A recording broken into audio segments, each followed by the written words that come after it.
Dear students, introduction to accounting part 2 मतलब chapter number 1 का part 2। आज उसमें 3 पॉइंट हम लर्न करेंगे। First one objectives, second one advantages of accounting and third one limitation of accounting.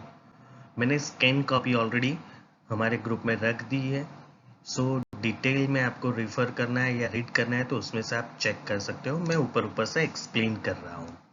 तो शुरुआत करते हैं objectives of accounting.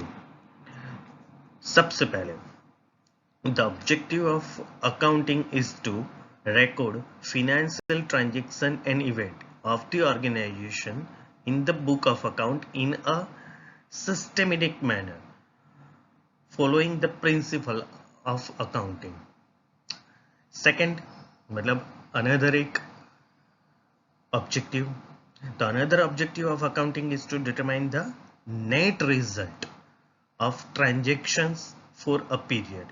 In other words, to determine whether during the accounting period, generally हम उसमें 1 साल का टाइम लेंगे, बट यही चीज हम लोग क्वार्टरली, हाफ ईयरली चेक कर सकते हैं।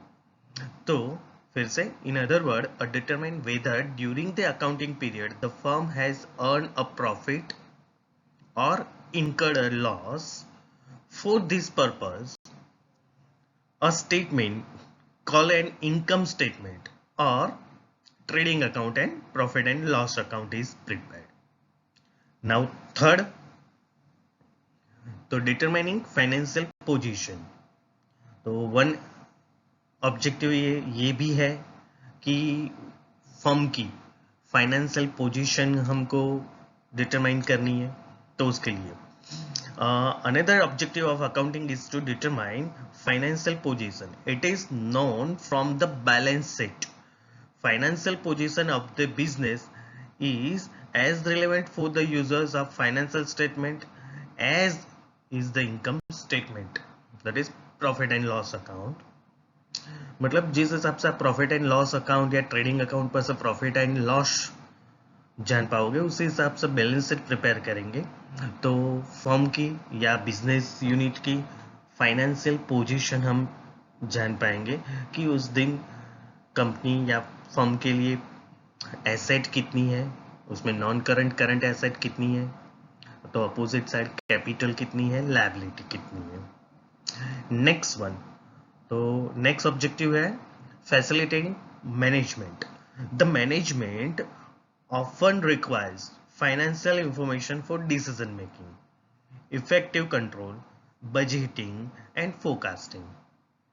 Accounting provides financial information to assist the management in discharging these functions.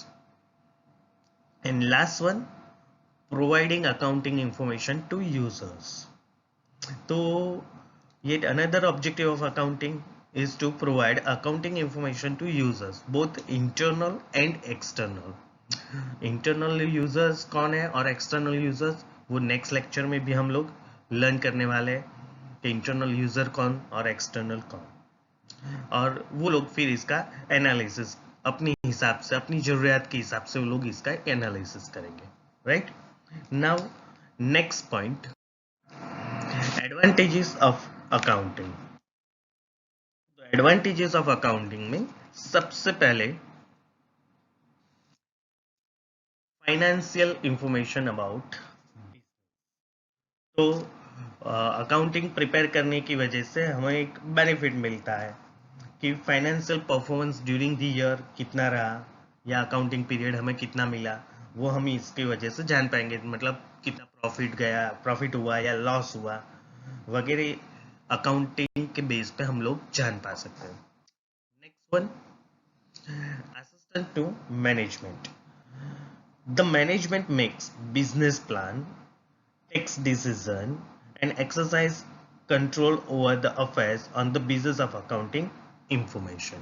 तो अकाउंटिंग इंफॉर्मेशन पर से ही वो लोग प्लानिंग बना सकते हैं या कोई डिसीजन लेना है तो वो ले सकते हैं कि हाउ टू कंट्रोल मैंने मटेरियल या लेबर, अगर कहीं पे भी वेस्टेज जा रहा है तो कैसे वहां पे कंट्रोल करना है, तो ये भी उसके लिए भी ये अकाउंट बेस बन सकता है. Now third one, replaces memory. A systematic and timely recording of transaction obviates the necessity to remember transactions. The accounting record provide the necessary information. Even आपको 1-2 महीने के बाद भी जानना है कि 2 महीने पहले सो एंड सो पार्टी के पास से हमने कितने रुपीस का गुड्स परचेज किया था, तो वो हमको तुरंत अकाउंट पर से मिल सकता है. Fourth one, facilitate comparative study. मतलब एक साल को दूसरे साल के साथ कंपेयर कर सकते हैं, या एक बिजनेस को दूसरे बिजनेस के साथ कंपेयर कर सकते हैं कि भाई चलो दोनों की प्रॉफिटेबिलिटी कितनी है, राइट, या इकोनॉमिकल कंडीशन. तो वो कंपैरिजन के लिए भी ये यूजफुल रहता है. Next one, facilitate loans. मतलब लॉन अगर हमें कहीं से भी लेनी है, बोरोड करनी है, तो वो जो लेंडर होते हैं हमारे बैंकर्स है या कोई फाइनेंशियल इंस्टीट्यूशन, तो वो भी हमारे अकाउंट को बेस मानता है.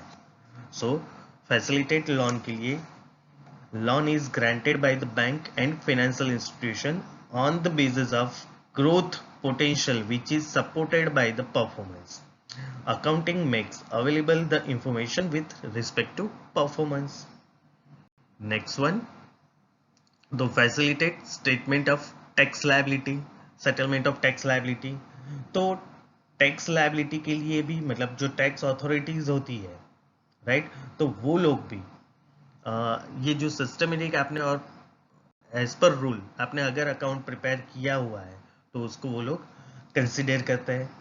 तो उसके लिए चेक कर लो, a systematic accounting record immensely helps in settlement of income tax and goods and service tax, GST, जो करंट ईयर में आप पढ़ोगे.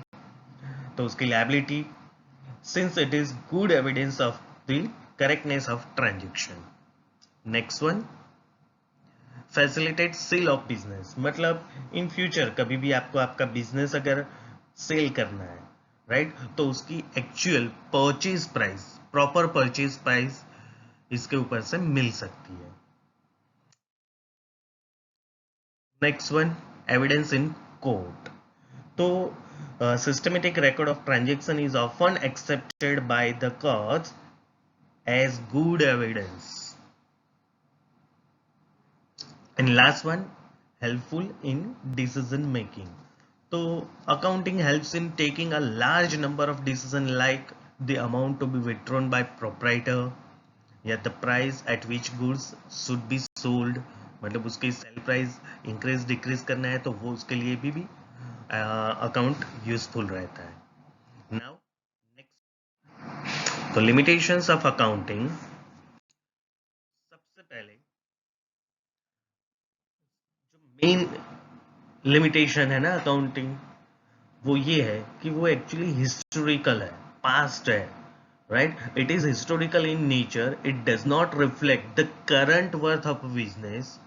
मोreover, the figures given in financial statement ignore the effect of changes in price level. मतलब अगर continuously price increase या decrease हो रहा है तो इस जो रिजल्ट आपको मिलने वाला है वो सही तरीके से नहीं मिलेगा. Second, it contain only those informations which can be expressed in terms of money. मतलब जिसकी मॉनेटरी वैल्यू है, जिसका आप मनी में मेजरमेंट कर सकते हो, उसको ही रिकॉर्ड कर पाओगे. सो अकाउंट पर से वही चीज मिलेगी जिसकी मॉनेटरी वैल्यू है, बट जिसकी कोई मॉनेटरी वैल्यू नहीं है वो अकाउंट पर से आपको पता नहीं चलेगा. जैसे कि it ignore qualitative elements such as efficiency of management, quality of staff, customer satisfaction. मतलब वो अकाउंट पर से आपको पता नहीं चलेगा कि ये मैनेजमेंट की एफिशिएंसी कैसी है, या स्टाफ की क्वालिटी कैसी है, या कस्टमर को बिजनेस कितना सेटिस्फेक्शन दे रहा है, वो अकाउंट पर से पता नहीं चलेगा. Now third one, it may be affected by window dressing. मतलब क्या, तो चाहे तब ऑनर अकाउंट को मैनिपुलेट कर सकता है. मतलब जो एक्चुअल पोजीशन है उससे अच्छी पोजीशन या खराब पोजीशन बता सकता है, राइट। सो ये एक इसका वीक पॉइंट है। Next one, it is not free from personal bias and personal judgment of the people dealing with it. For example, different people have different opinion regarding the useful life of an asset. मतलब कोई machine के लिए कोई firm ऐसा सोच रही है कि भाई उसकी यूजफुल लाइफ 4 years है, तो दूसरी फर्म में वही मशीन, बट उसके लिए वो लोग एजम्पशन लगाएंगे कि भाई चलो इसकी यूजफुल लाइफ 5 years है, तो दोनों फर्म में डेप्रिशिएशन जो आएगा वो डिफर रहेगा, सो उसका प्रॉफिट या लॉस में भी डिफरेंस आएगा। Next one, it is based on various concept and convention which may hamper the disclosure of realistic financial position of a business firm. For example, assets in balance sheet are shown at their cost and not at their market value, which could be realized on their sale. मतलब कुछ हमारे concept है कि जैसे कि cost concept, तो cost concept के हिसाब से क्या होता है कि कोई भी एसेट उसकी ओरिजिनल जो जितने में हमने परचेज की कॉस्ट प्राइस है वो कॉस्ट प्राइस से ही बतानी चाहिए या फिर उसमें से डेप्री लेस करके दिखाना चाहिए, और एक्चुअली अभी जो मार्केट में प्राइस है उसके साथ इसका कोई करेक्शन नहीं होता, तो शायद जो हम बोल रहे हैं कि balance sheet true and fair financial position बताना चाहिए वो दिखाएगा नहीं, तो ये भी एक लिमिटेशन है, राइट। Thank you students.